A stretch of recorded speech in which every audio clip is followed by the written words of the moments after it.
Civic Cocktail returns with Andre Taylor, founder and executive director of Not This Time, a police reform and racial justice organization. Hi, Andre. Thank you so much for coming back. You've been on Civic Cocktail before. We've done this before. This is it. Yeah. We're very glad to have you Thank here. you. I know you've been asked this question a couple times, so do bear with me. Sure.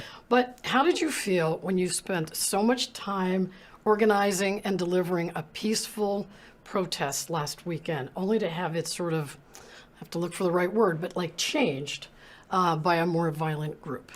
Well, I don't think it was changed because we had, again, not only a peaceful but a successful rally with 10,000 plus people from Westlake all the way to Amazing number. the federal courthouse. And so there was not one incidence of violence. So that is success, you know. You go out there and you tell the people what you expect of them and what you want. You deliver the messaging. Your stuff is completed. You can build upon that completion of success. It's the other things out there that you can't build upon. We've seen these situations. I don't know why particularly our city or any city is stunned by what's going on, because we've seen it over and over and over again.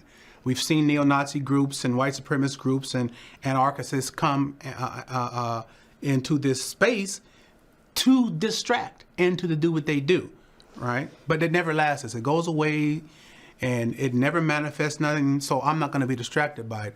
That's the police's job. You have said that. You have said that it's up to police to deal with those who infiltrated.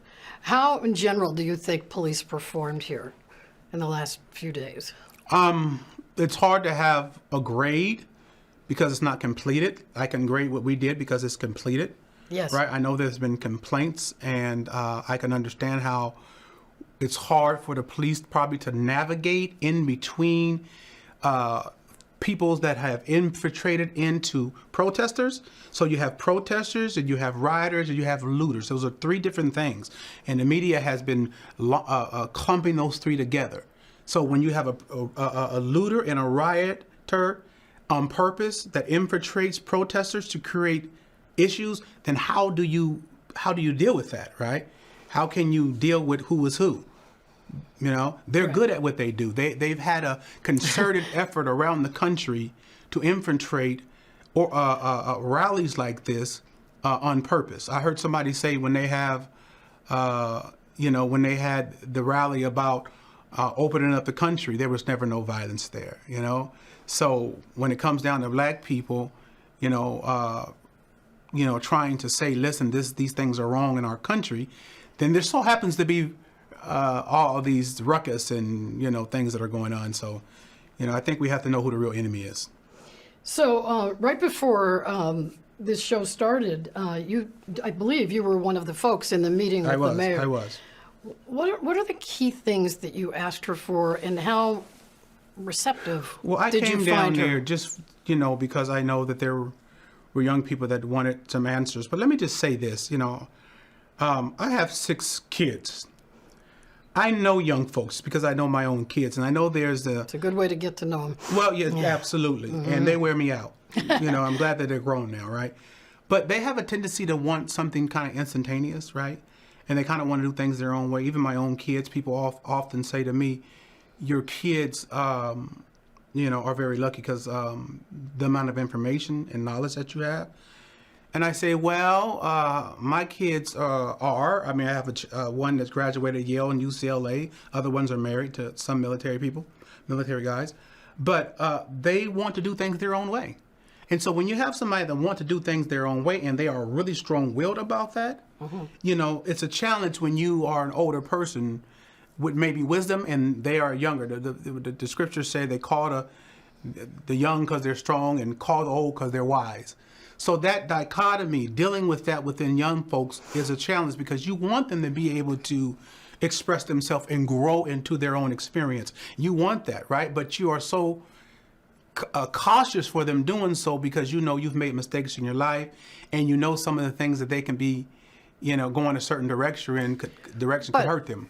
But I'm asking you in that meeting just a couple hours ago, what did you go in seeking and what do you think you came out of there with? In the meeting, I'm going to tell you what I said. I spoke to those young people.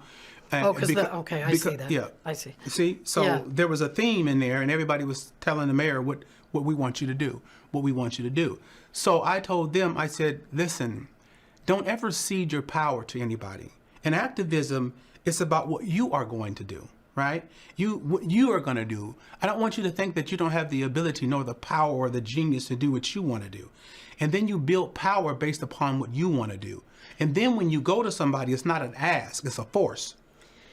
But I would like to know just a little bit more about some of the specifics. In other words, you're talking about sort of the pacing of what was asked for. Well, the young people were, let me just say that because I don't want to denigrate anybody. I support these young people. But you have to understand with passionate young people that are doing things for the first time. There's that. Do you understand? Yeah, there's that. That people can be all over the place. You understand? Indeed. So I just try to give a little foundation for people to operate within their space and genius without discouraging young folks to operate, you know? So it sounds like they ask for some things that maybe, like, it's not that you don't support them, but you might not have prioritized for something. Again, they were asking for the system to do something that the system has never done for us. And I was just mainly saying to them, it's going to have to be within you to get done what you want to get done. And you have the power to do so. So if we and that didn't, wasn't all of them, that was just some of them. Yeah, so but a few things that kind of give you hope that they asked for and you thought the mayor actually could or would deliver, something like that. Probably just an ongoing conversation. So that is something. That is very much so something important. Yeah, that is very much so something. So I asked the mayor the same thing, and you know, under any other circumstances that were not coronavirus, we would have had you both in the same room. Sure. We've been in the same room many times. Answered some of the same question. But President Trump has said that he would like to send the military into cities that can't stop their own violence. Sure. How would that work in the situation that we have, which we're trying to be productive? Well, then you're talking about a man that lacks leadership and has elevated what I believe his idea of economics over principle. So a person like that will say anything just to change the subject, you know what I'm saying? And we have seen that he have done that often. So about him bringing the military, and I've heard the mayor earlier before I came in. And oh, you were watching. Yeah. Right. So I'm encouraged from hearing the governor. I had to leave that meeting with the mayor earlier because I had to get on the line with the governor. So there were some things that were asked of the governor about that, and he said that that won't happen. So hearing it from the governor and hearing it from the mayor, it's reassuring. That won't happen. Yes. Coronavirus, there is a connection here. It impacted communities of color more than others. Do you think that is part of why, and you're referring to the young people, but they're all ages, people feel so fragile now, so needing to express themselves in these let me explain it to you like this, Joni. COVID-19, what it did is, I always say God put everybody on punishment. Right? Everybody was in the room. You couldn't go out the house. You're on punishment. You're on restriction. Oh, right? on punishment. Yeah. In our communities, it's called punishment. In your community, it's called what? Restriction, or timeout. Let's just say that. So, a timeout. Good one. So anyway, and there's a lot of bend up frustration because people couldn't leave their homes. So now when an incident happens like this, that's already bad, then you have to now put on top of that the stress of what COVID-19 has placed everybody that has been marinating over a period of time. So when people come out, in addition to this George Floyd situation, now you've intensified it 100-fold. So now the potential of violence is extremely high because people are like pissed off, and they're not going to take it anymore.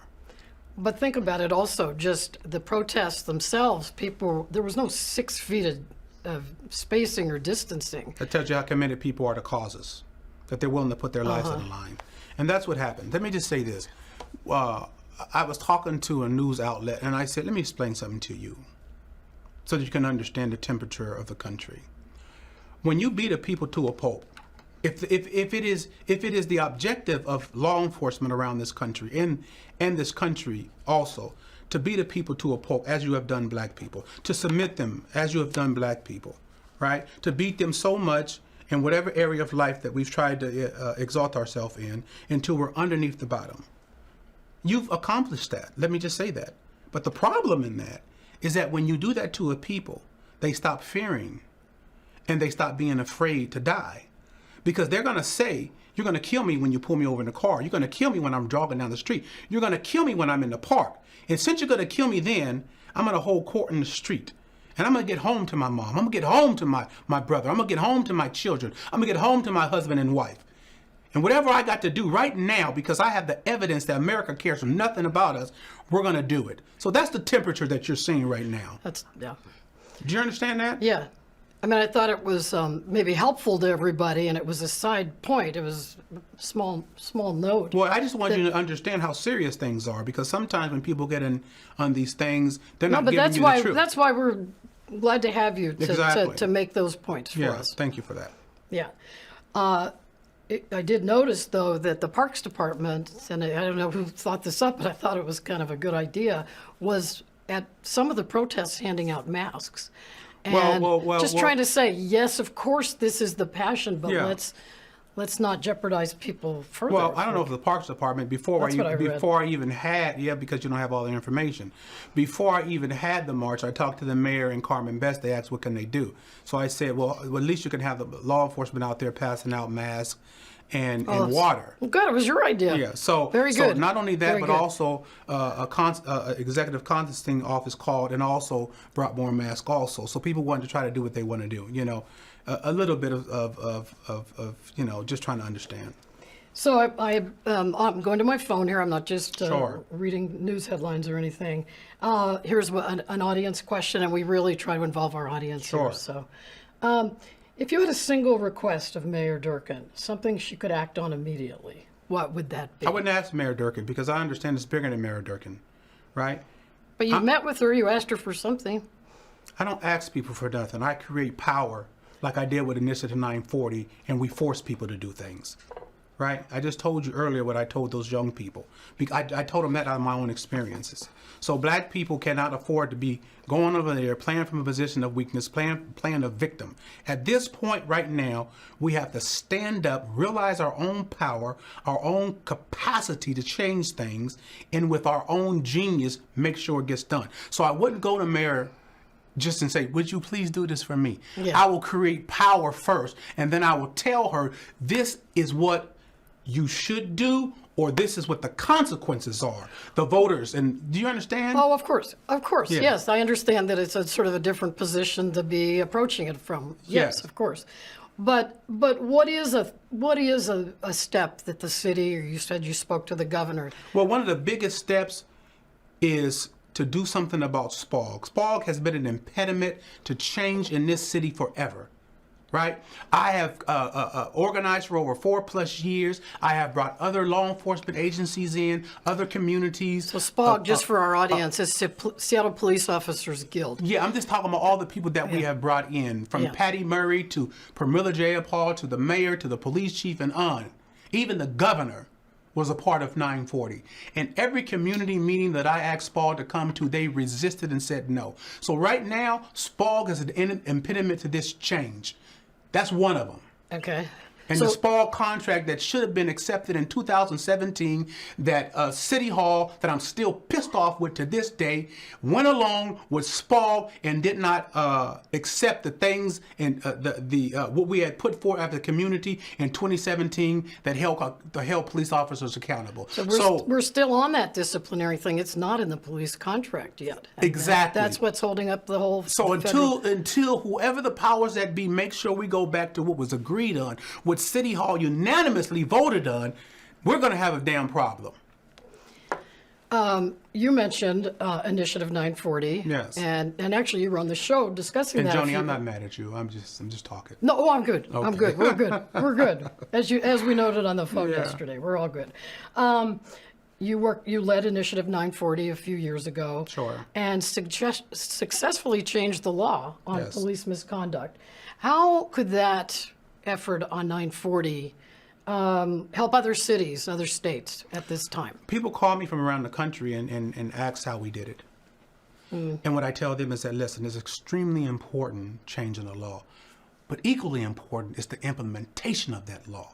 So within 940, we wrote that community had to be at the table during the implementation process so that law enforcement would not water down 940. So we've been in that process for a very, very, maybe a year, right? But COVID prevented us from the ending part of locking the implementation down. So a lot of things that are going on right now, we still don't have the law implemented so the law could have bite. So when an officer has behavior the way that we've seen over there in Minnesota, we can hold them accountable. So to COVID slowed a lot of things down. Yes, We know that. exactly. But what was the piece? And there's some talk that the implementation hasn't been completed. No, it's and not. that they might even need a legislative session, part of a legislative session to address that. 940 wasn't everything, but 940 was the ability to let people know that they have the power to control their city and their state. We were always going to build on the foundation of 940. It was the foundation, a foundation of change. But we're not finished with it because there's other things that we want to do. But you got to have a foundation to build from. You have to set the precedent first, right? So that's what we're doing right now.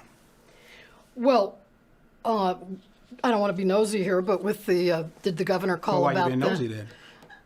That's how we talk, you and I. Because I'm a journalist, and that's a setup for a question, and usually successful. That's right. While we're at it.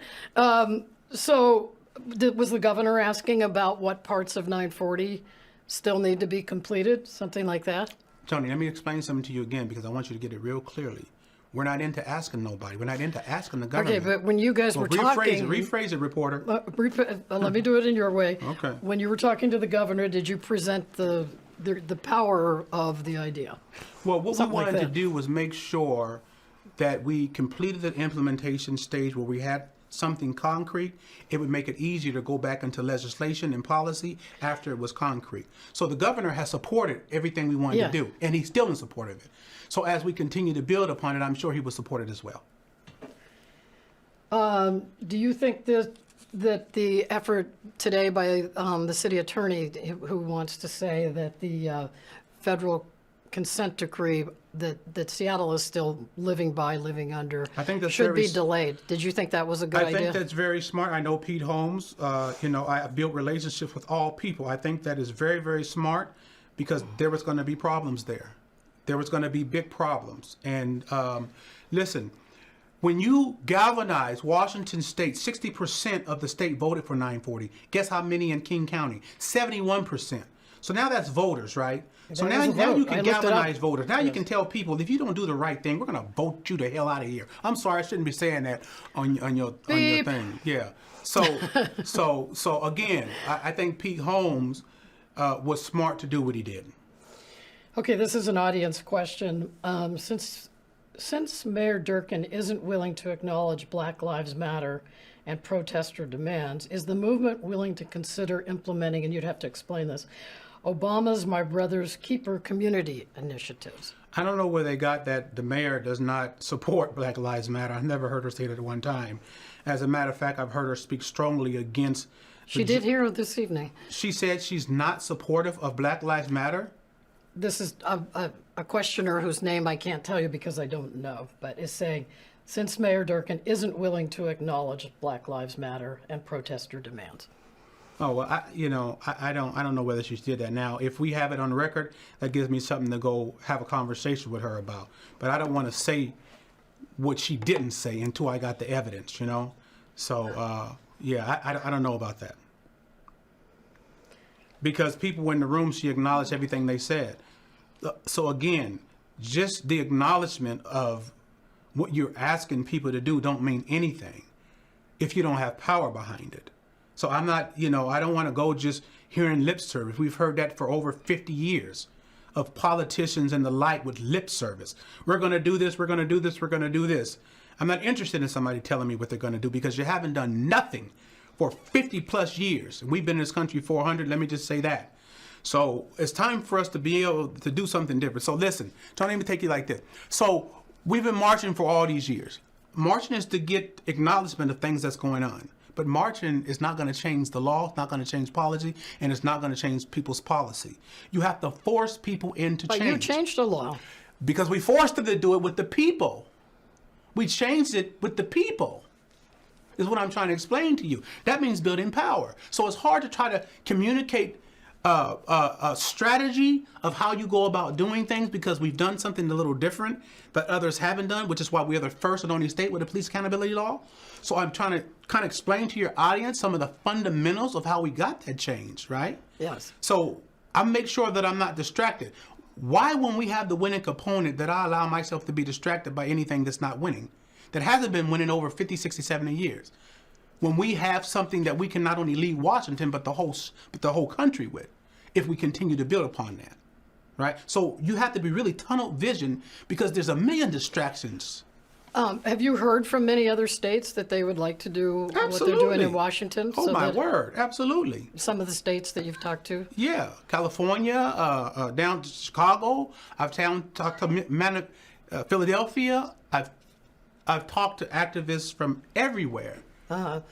Yeah. And so do you think you'll be involved in some of those efforts? Absolutely. Yeah. But what I won't do is go in there like I'm big old. I will go in there and build with the people on the ground that's doing the work on the ground. Then I see. You see what I'm saying? Yeah, you don't want to be big old. No. And then you don't go in like that. You respect the people that's doing the work where they're at. Right.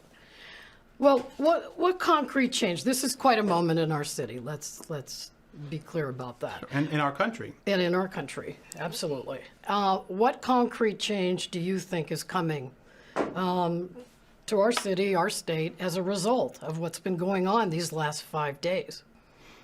I don't think it's a result. That's kind of an insult to the people that have suffered in our country for hundreds of years. I mean progress. Progress. Okay. But let me just say, there's many George Floyds that we don't know about.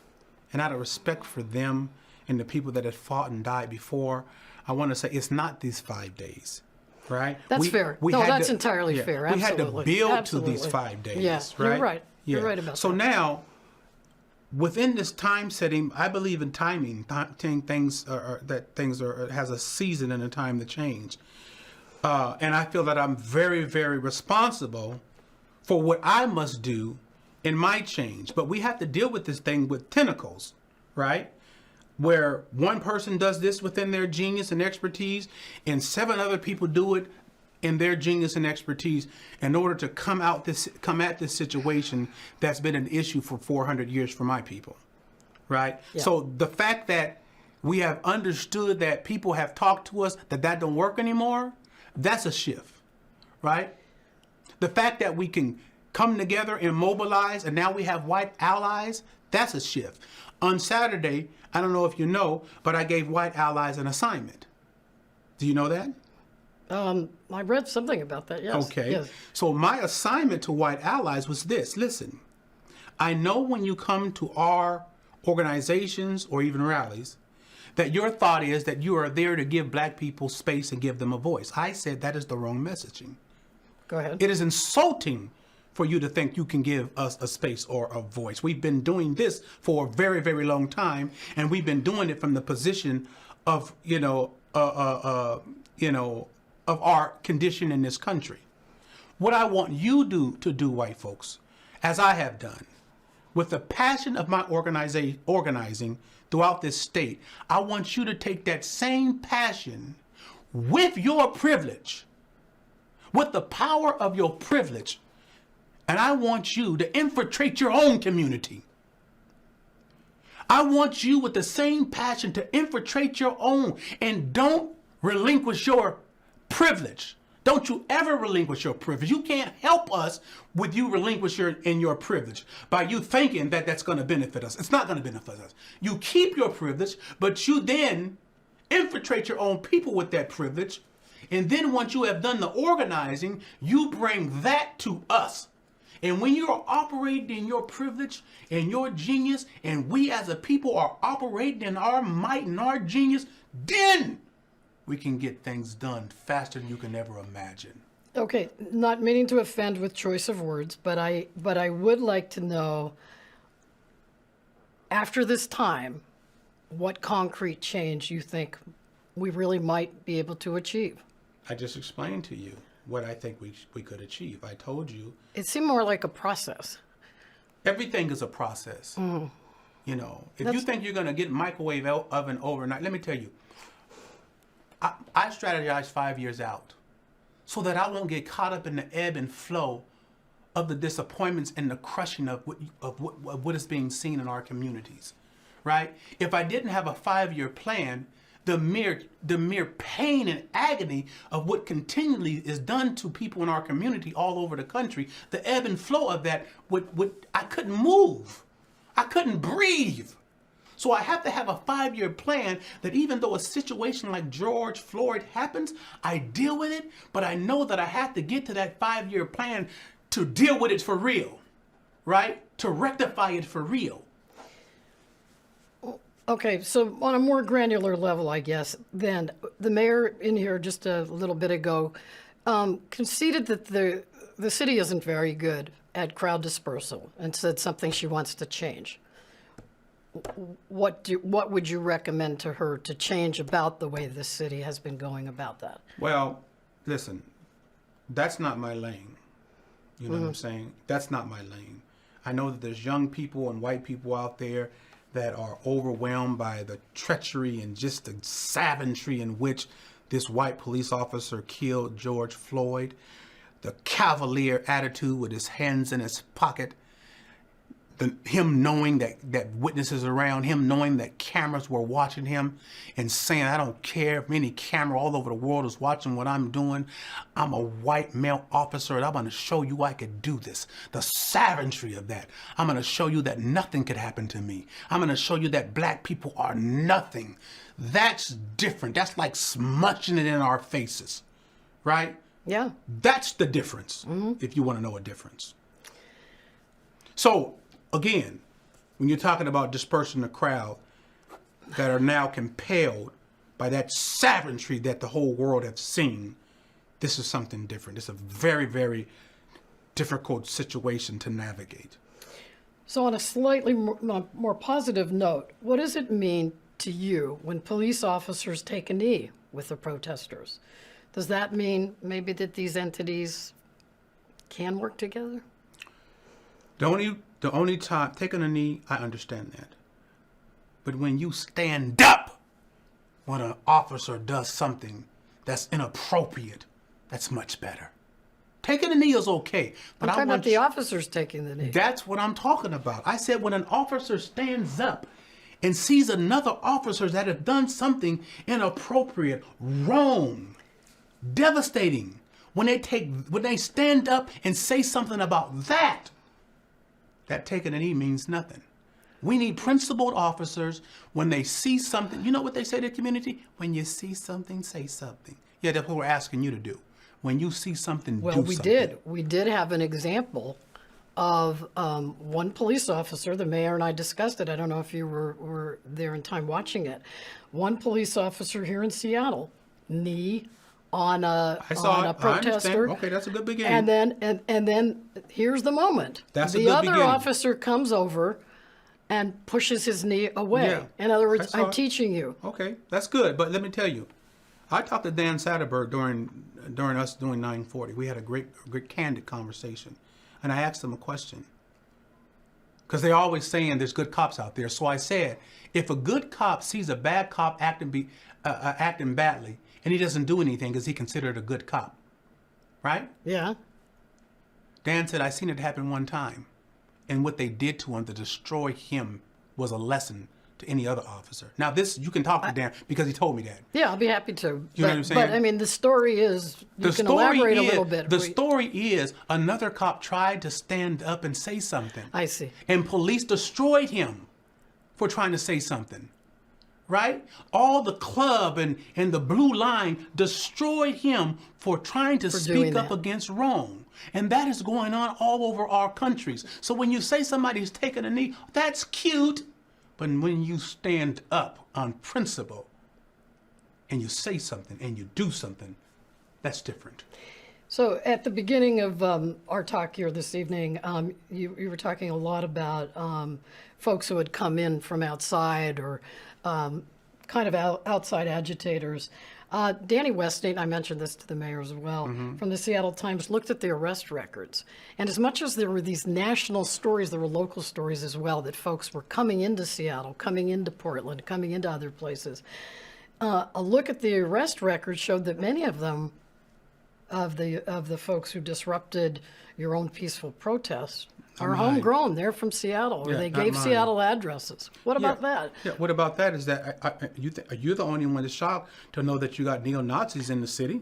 You're the only one I'm actually shocked to not know that you shocked. got I'm the actually not shocked that they got because- the Proud Boys in the city. You're the only one shocked that got white supremacists in the cities. I'm You think they actually not don't live shocked. here? But we also have professional protesters here as well. Okay. Mm-hmm. But I'm saying we're talking about individuals that have proven that they will kill. Remember Charlotte? Of course. They have proven that they will kill. So we're talking about something different. We're talking about a different type of mind. We're not talking about anything cute. We're talking about something that somebody will take a person's life. That's something different. That is indeed. Yeah. You know, I could talk to you all evening, but I am out of time here. Okay. And I want to thank you so much for you. coming. Big thanks to Andre Taylor of the group Not This Time for coming to our show tonight. I want also like to thank Paul Guppy of the Washington Policy Center, who was supposed to be on the show tonight but bowed out, so we could give more time to this very important story. Civic Cocktail will take a July and August break and return in early September. Have a great summer, everyone, and thank you so much for watching.